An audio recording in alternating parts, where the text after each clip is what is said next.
اللہ نے اس معاشرے کے اندر امیر اور غریب کے ذریعے سے دونوں طبقات کو آزمایا ہے۔ سارے لوگ دولت مند نہیں ہوتے، اگر سارے لوگ دولت مند ہو جائے تو نظم کائنات نہیں چل سکتا۔ سارے لوگ ہی جو ہے وہ غریب ہو جائیں تو پھر بھی نظم کائنات متاثر، اس نے اوپر نیچے رکھا، یہ اس کا نظم ہے۔ تو یہ آزمائش ہے عمراء کی، ان کو دولت دے کے آزمایا، اور غریبوں کی آزمائش ہے کہ ان کو جو ہے وہ نیچے رکھ کر کے مالی آسودگیاں وہ نہیں دی جو عمراء کو دیں، اور وہ اپنی آنکھوں کے سامنے وہ آسودگیاں دیکھتے ہیں، لیکن جب وہ صبر کرتے ہیں اللہ کی رضا کے لیے تو ان کا صلہ رکھا گیا۔ اگر وہ بے صبری کا مظاہرہ کریں گے تو کر پھر بھی کچھ نہیں سکتے، لیکن پھر اجر نہیں ہے، لیکن اگر وہ صبر کر لیتے ہیں کہ یہ اللہ کی تقسیم ہے کہ ان کو زیادہ دیا۔ عمومی طور پہ یہ ہوتا ہے کہ جن کے پاس زیادہ نہیں ہے وہ زیادہ دیے گئے لوگوں کے ساتھ حسد میں مبتلا ہو کر کے اپنی زندگی کو خام خواہ کی اذیت میں مبتلا کر لیتے ہیں۔ ایک مالی کمی اور جو ہے وہ ایک ضعف ان کے پاس موجود ہے، اور دوسری یہ بیماری اپنے ساتھ خود جوڑ لیتے ہیں، تو گویا وہ دو آتشہ تکلیف ہو جاتی ہے ان کی۔ تو وہ ایک مالی ضعف میں مبتلا ہیں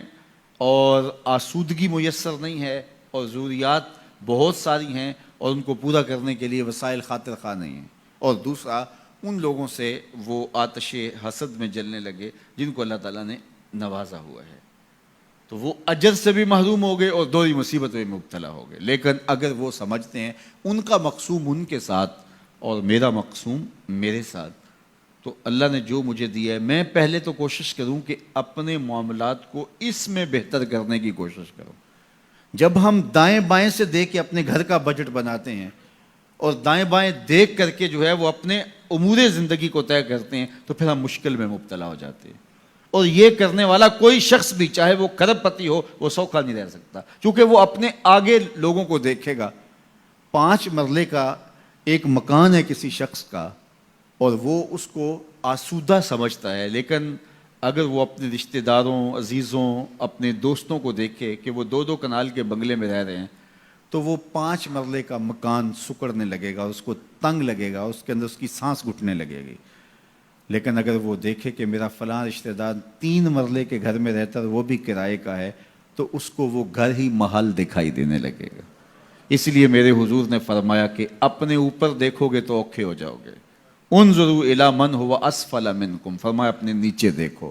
نیچے دیکھو گے تو زندگی سوکھی ہوگی، اوپر دیکھو گے تو زندگی اوکھی ہو جائے گی۔ اس لیے تمہیں جو دیا گیا اس پر مطمئن رہنے کی کوشش کرو، اس سے اجر بھی ملے گا، اور پھر اپنی چادر کو دیکھ کے ٹانگیں پھیلاؤ گے تو آسودہ رہو گے۔ اللہ اکبر۔ سنو سیدنا علی المرتضیٰ رضی اللہ تعالیٰ عنہ حضور کا ایک فرمان ذکر کرتے ہیں کہ آقا کریم نے فرمایا جو اللہ کے دیے گئے تھوڑے رزق پہ راضی ہو گیا، اللہ قیامت کے دن اس کے تھوڑے عملوں پہ راضی ہو جائے گا۔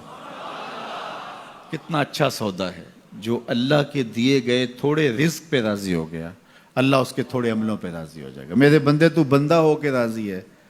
تجھے ضرورت تھی پھر بھی راضی ہے، تیرے بچوں کو دوا چاہیے تھی، تجھے اچھا گھر چاہیے تھا، سر ڈھانپنے کے لیے چھت چاہیے تھا، تو پھر بھی راضی ہے، کوئی بات نہیں، اللہ نے مجھے جس حال میں رکھا میں واہ واہ خوش ہوں اس حال میں، تو بندہ ہو کے راضی ہے، تجھے ضرورت تھی پھر بھی راضی ہے، میں تو رب ہوں اور مجھے ضرورت بھی نہیں ہے تو میں بھی تیرے اوپر راضی ہوں۔ تو اللہ پر راضی ہونے کا جو فن سیکھ جاتے ہیں وہ زندگی گزارنے کا فن سیکھ جاتے ہیں۔ تو خام خواہ اپنے آپ کو مشقت میں ڈالنے کی بجائے